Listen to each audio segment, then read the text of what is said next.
자, 이번 차시에서는 시기능에 있어서 광각, 빛을 느끼는 감각에 대해서 한번 알아보도록 하겠습니다. 자, 우선 광각이 무엇인지 한번 정의를 한번 살펴보려고 하는데요. 광각이라고 했었을 때는 빛에 대한 이제 느낌이잖아요. 빛에 대한 어떤 인지. 그래서 우리 눈에 있어서 빛의 유무를 판단할 수 있고 또 빛에 있어서도 이제 빛이 강할 수도 있고 약할 수도 있고 그 차이를 구별할 수 있는 능력을 광각으로 정의를 하고 있습니다. 그래서 이제 이 피검자에 있어서 광각 기능이 어느 정도 되느냐라고 이제 저희가 검사를 할 때는 이 피검자가 느낄 수 있는 최소 광량을 기준으로 해서 이 피검자의 광각 기능이 어느 정도이다라고 판단을 할 수가 있겠습니다. 그러니까 역치값을 가지고 판단을 한다라는 얘기가 되겠죠. 이렇게 보시면 되고요. 자, 감각과 함께 저희가 이제 수능이라는 것에 대해서 이제 알아봐야 되는데요. 수능이라고 하면 우리 눈이 어떤 이제 주어진 조건에 맞게 빛에 적응을 하는 것을 수능이라고 합니다. 예를 들어서 밑에 보시게 되면 두 가지 수능에 대해서 이렇게 구분을 해서 설명을 하고 있는데, 음, 먼저 명수능 같은 경우에는 어두운 곳에 있다가 밝은 곳으로 갔었을 때 밝은 곳에 적응하는 그 이제 능력을 명수능이라고 해요.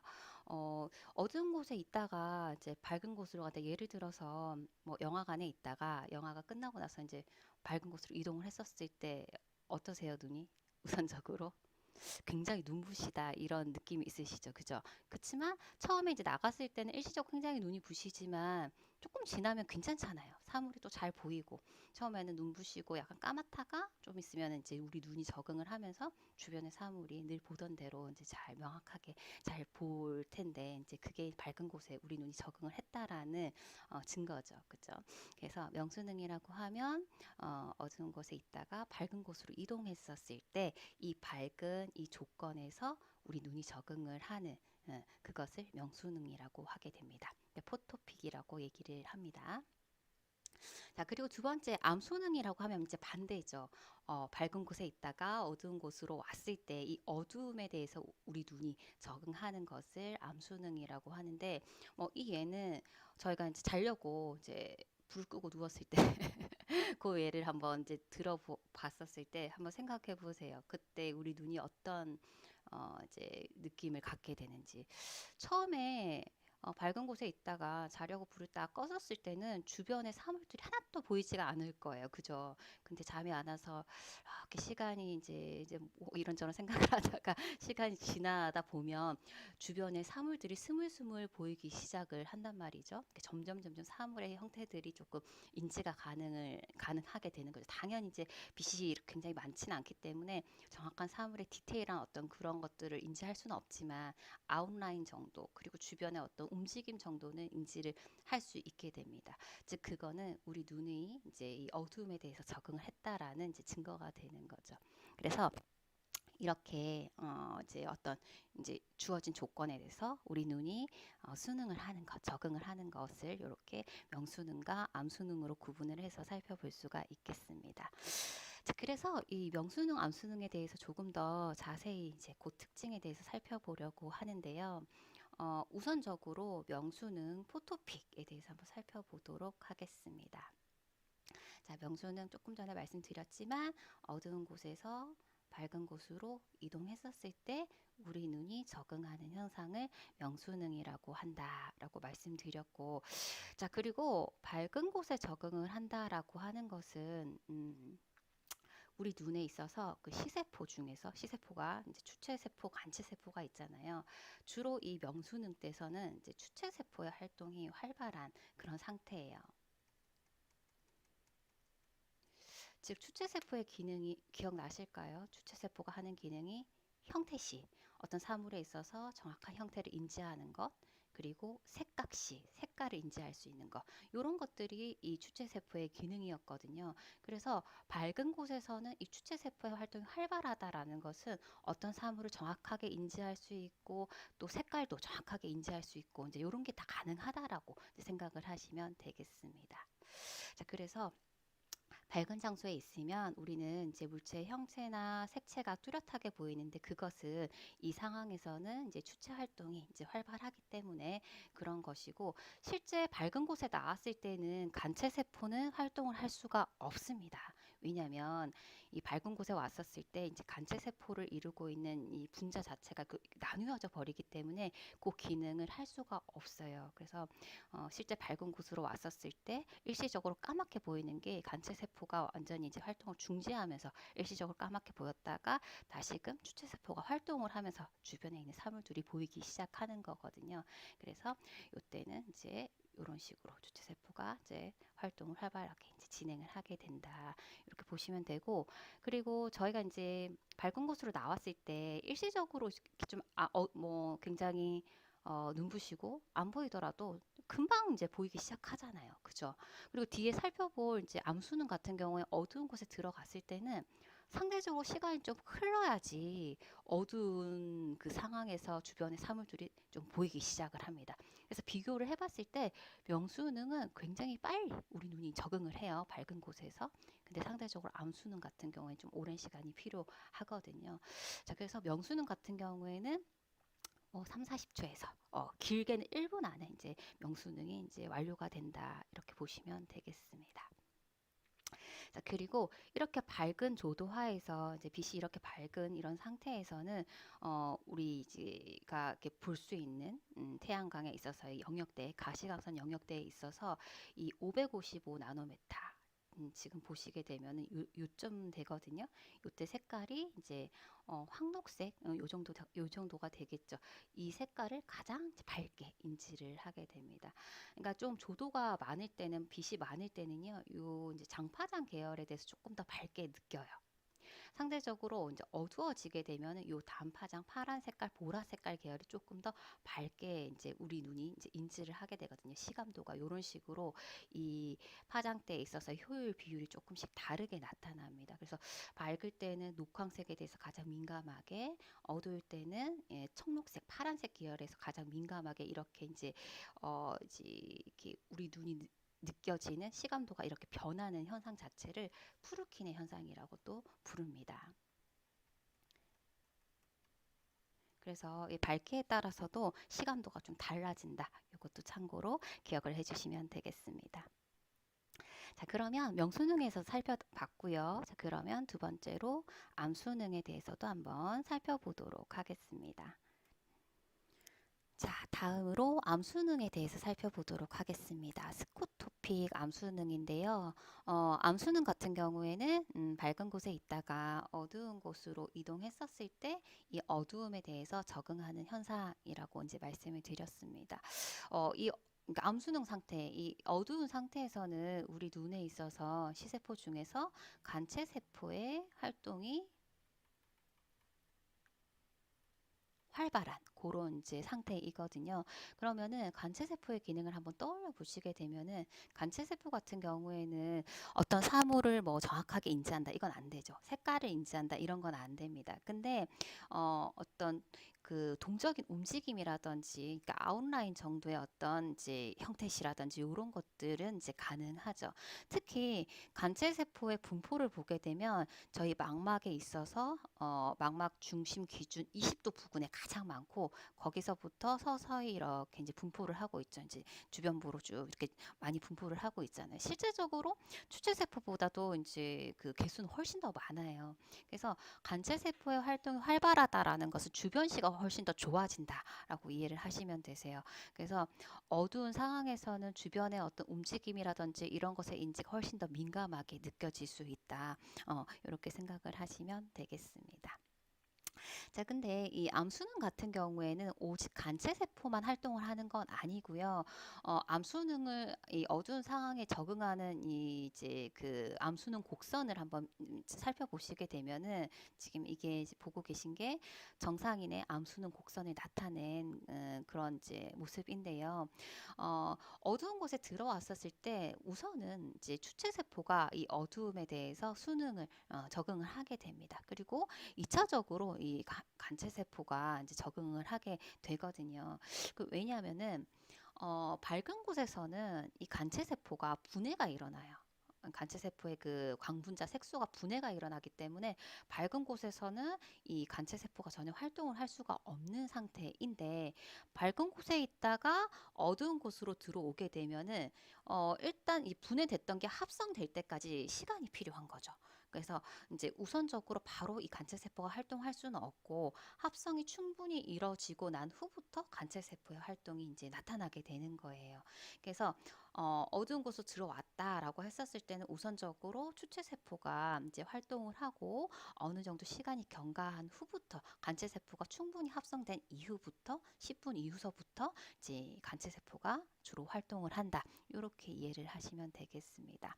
그래서 지금 여기에서 보시는 요 이제 그 모습이 정상인의 암수능 곡선인데, 지금 빨갛게 표시한 요 부분이 어두운 곳으로 이동을 했었을 때 추체세포의 그 수능 곡선, 1차 수능 곡선이 되겠고, 그리고 한 10분 정도 경과했었을 때 그제서야 이제 2차적으로 간체세포가 수능하는 이런 이제 모습을 확인하실 수가 있습니다. 그래서 이렇게 이제 이루어진다라고 보시면 되겠고요. 그래서 여기 내용이 있죠. 1차적으로 추체가 암수능을 하고, 그 다음에 간체가 2차적으로 암수능을 하게 된다. 이렇게 보시면 되겠고, 추체가 1차 암수능을 하는 시간은 보통 뭐 2, 3분에서 5, 6분, 최대 10분까지 이제 활동을 하고요. 이후서부터는 간체 세포들이 점점 활동을 하면서 최대 1시간 정도 됐었을 때 그 암수능된 상태가 최고치를 이룬다라고 보시면 되겠습니다. 그래서 밝은 데 있다가 어두운 곳 들어갔을 때 처음에는 잘 주변이 안 보이지만 시간이 지나면서 스물스물 보이고, 1시간 지났을 때는 정말로 뭐 당연히 빛이 없기 때문에 어떤 디테일한 것까지는 볼 수는 없지만, 그래서 주변의 사물이 훨씬 더 명확하게 보이잖아요. 그죠? 충분히 이게 암수증이 됐다라는 증거가 되겠죠. 자, 그렇게 보시면 되고요. 그래서 이제 어떤 검사를 진행을 할 때 어두운 상태에서, 암수능 상태에서 검사를 진행해야 되는 그런 이제 특별한 검사들이 있습니다. 그럴 때는 어두운 곳에 한 3, 40분 정도 충분히 이제 있다가, 그래야지 주체 세포들이 충분히 합성이 되고, 그죠? 이제 그런 상태가 돼야지만이 암수능 상태에서의 어떤 시기능을 충분히 검사를 할 수 있는 조건이 되겠죠. 그래서 검사할 때 3, 40분 정도 암실에 머무른 후에 그 다음에 암수능 상태에서 진행해야 되는 검사들을 이제 해야 된다. 이것도 참고로 알아두시면 좋겠고, 자, 그리고 이렇게 이제 광량이 적다, 어둡다라고 했었을 때 우리 눈이 가장 이 시감적으로 빛에 대한 효율이 높은 파장대는 505 나노메타 청록색. 그러니까 어두울 땐 조금 파란색 계열에 대해서 조금 더 밝게 느끼는 그런 이제 경향이 있다. 이렇게 보시면 되겠습니다. 그래서 이제 일상에서의 어떤 요런 이제 명수능과 암수능의 이런 현상들에 대해, 현상들을 가지고 적용시킨 예를 보게 되면, 터널 있잖아요.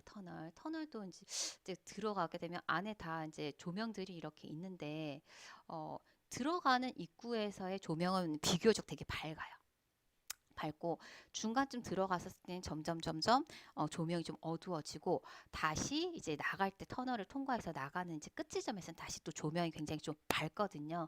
이것도 우리 눈에 있어서의 어떤 암수능과 명수능에 대한 어떤 그 적응 현상의 부분을 갖다 고려를 해서 만든 그런 예라고 이제 생각을 하시면 되세요.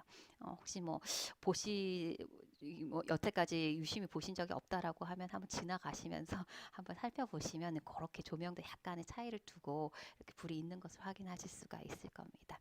자, 그래서 광각 기능과 관련한 명수능과 암수능에 대해서 살펴봤습니다.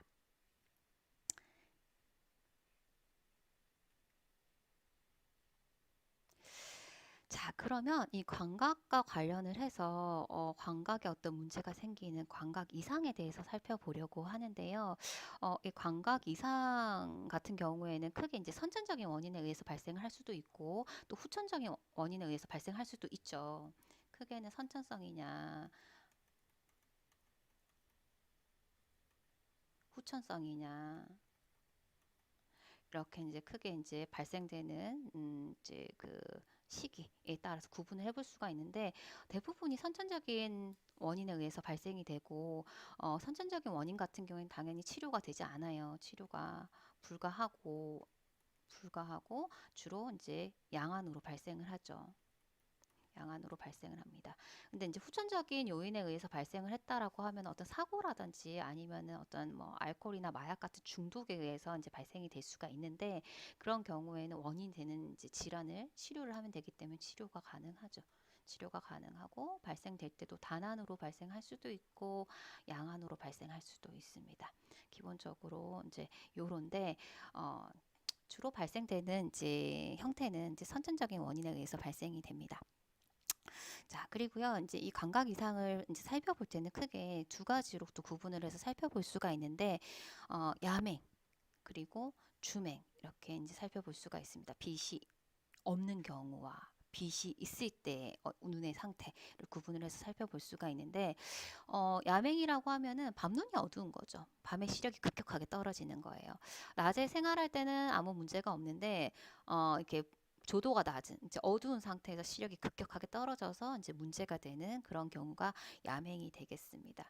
자, 그래서 어두울 때 어떤 시기능이 급격하게 떨어진다라고 하는 것은 우리 눈에 있어서 간체가 어떤 이제 문제가 있다라는 거거든요. 간체 기능이 거의 없다.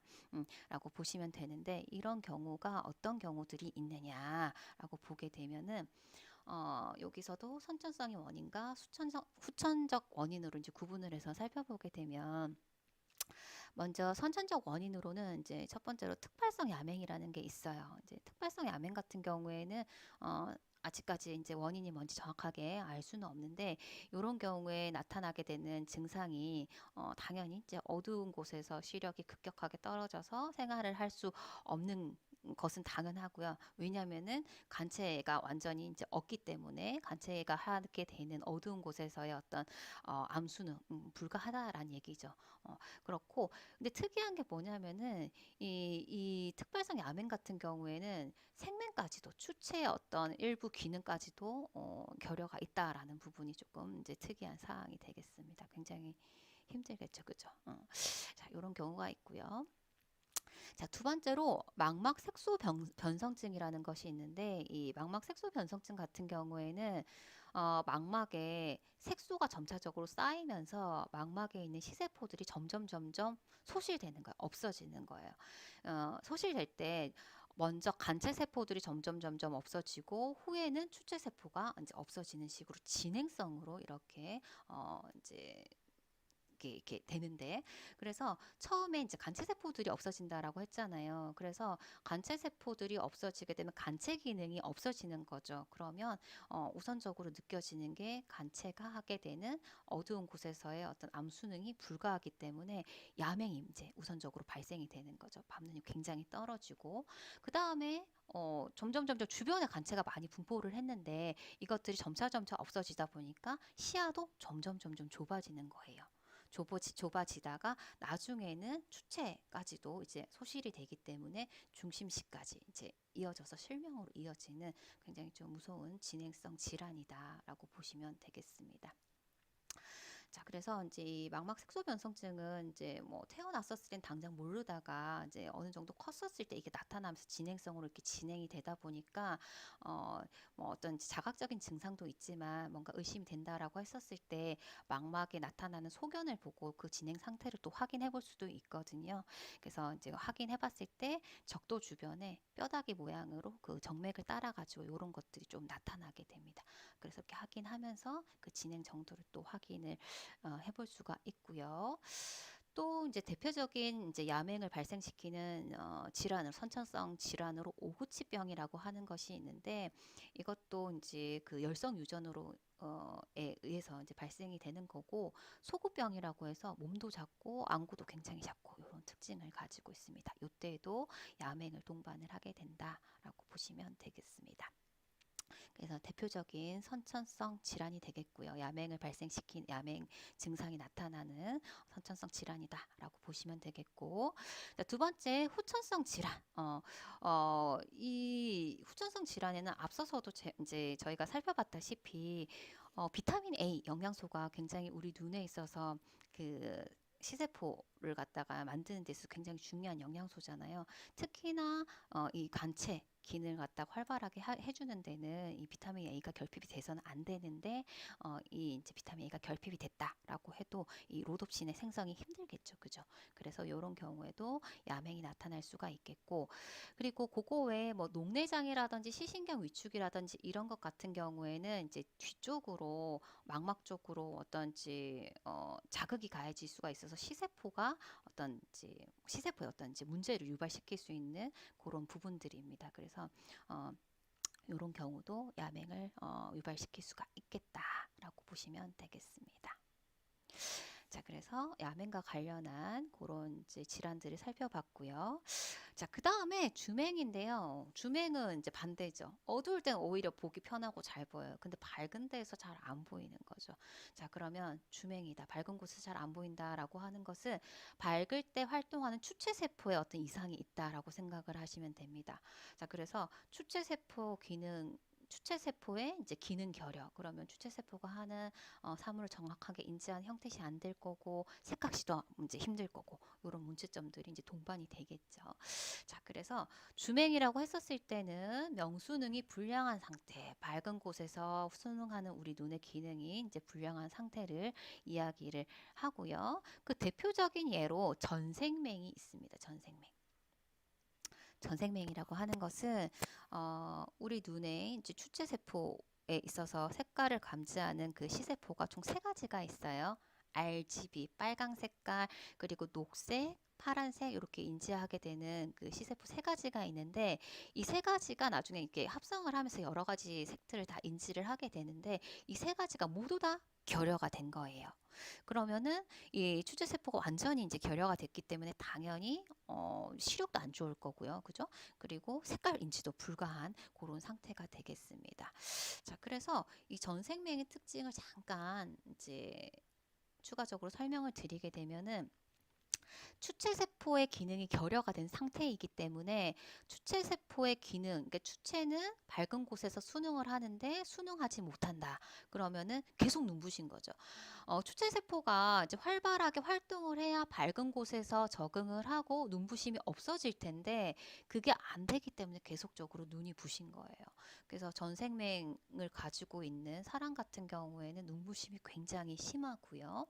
그리고 또 추체세포가 완전히 없다. 추체세포의 기능 중에 하나가 사물을 정확하게 인지할 수 있는 형태시가 있는데 이게 불가하다. 즉 시력이 좋지 않겠다라는 거 생각해 보실 수가 있고 또 어떤 사물을 보는데 시력이 좋지 않기 때문에 주시 자체가 조금 불안정할 수 있어요. 눈이 떨릴 수 있겠죠. 그러니까 어디를 봐야 될지 모르기 때문에.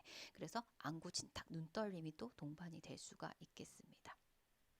자, 그리고요. 마지막으로 주맹. 그죠? 밝은 곳에서 이제 시력이 잘 안 나누고 추체세포 활동이 잘 안 되니까 이런 것들이 전생맹의 특징이다라고 보시면 되겠습니다.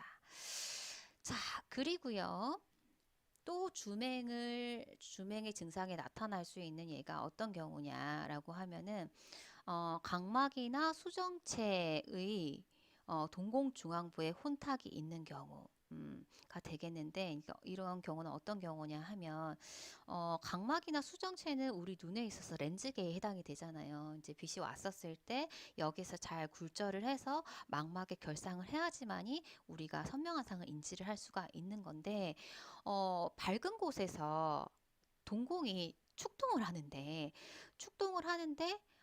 이 마침 혼탁부가 이 각막과 수정체 중앙부가 혼탁이 됐다라고 하면 축동 상태에서 혼탁된 부위가 중앙인데 축동이 돼버리면 주변부에서는 어떤 빛이 전달이 안 될 거고 중심부를 통해서만 빛이 전달이 될 텐데 혼탁으로 인해서 그 중심부를 통해서 빛을 제대로 받아들일 수가 없는 상황이 된다라는 얘기죠. 그러면 사물이 정확하게 인지가 안 되기 때문에 시력 자체가 굉장히 떨어지는 이런 주명 상태가 나타날 수 있다. 이렇게 이해를 하시면 되는 겁니다.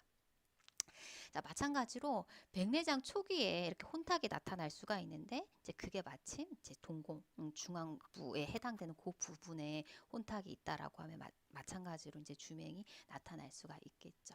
그래서 대표적으로 전생맹이나 백내장 초기 근데 그 혼탁이 이 중심부에 동공 중심부에 이렇게 혼탁이 있는 경우에 주맹이 나타날 수 있겠다. 이렇게 이제 보시면 되겠습니다. 그래서 대표적인 광각 이상을 나타낼 수 있는 몇 가지 질환들에 대해서 살펴봤습니다.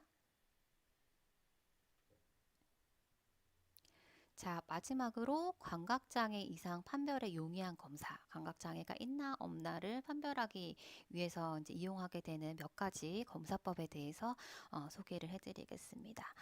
자, 첫 번째로 암수능 곡선이 있는데요. 이 암수능 곡선은 이제 앞에서 살펴보셨었던 이제 밝은 곳에 있다가 어두운 곳으로 들어왔었을 때 이 주체의 활동, 간체의 활동이 이제 정상적으로 이루어지고 있는지를 갖다가 확인하는 검사예요. 앞서서 저희가 보신 것처럼 정상안의 그 암수능 곡선 보셨잖아요. 1차적으로는 추체가 한 뭐 5, 6분, 10분까지 활동을 하고 그 이후서부터 간체들의 활동이 이렇게 1시간까지 이루어진다라고 이제 그 정상적인 암수능 곡선을 살펴봤었는데 요거랑 비교를 했었을 때 이 피검자의 암수능 곡선의 형태가 어떤 형태를 띠는지 비교를 해보시는 거죠. 그래서 비교를 해봐서 추체의 활동, 관체 활동이 정상적으로 이루어지고 있는지를 확인하는 그 방법이 되겠습니다. 자, 그리고 다음으로 검사할 수 있는 방법이 안구 전이도 검사인데요. 이제 안구 내에 흐르는 이제 안구 내에 계속 전류가 항상 이제 흐르고 있죠. 근데 여기에 흐르는 전류 값을 확인을 하는 거예요.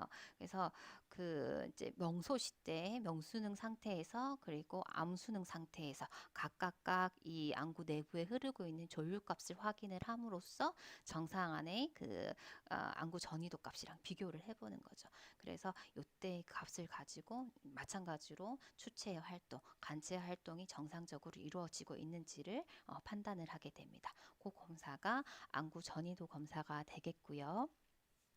자, 마지막으로 망막 전이도 검사가 있는데요. ERG 검사라고 합니다. 일렉트로 레티날 그램 이렇게 해서 이제 마찬가지로 다 이제 전기를 이용을 해서 검사를 하는 방법이고요.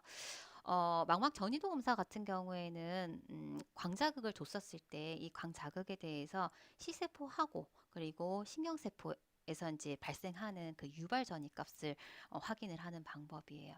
역시나 이제 정상안과 비교를 했었을 때 정상적인 활동 전이 값을 갖는지 비교하면서 이제 이상 여부를 이제 판단할 수 있는 검사가 되겠습니다.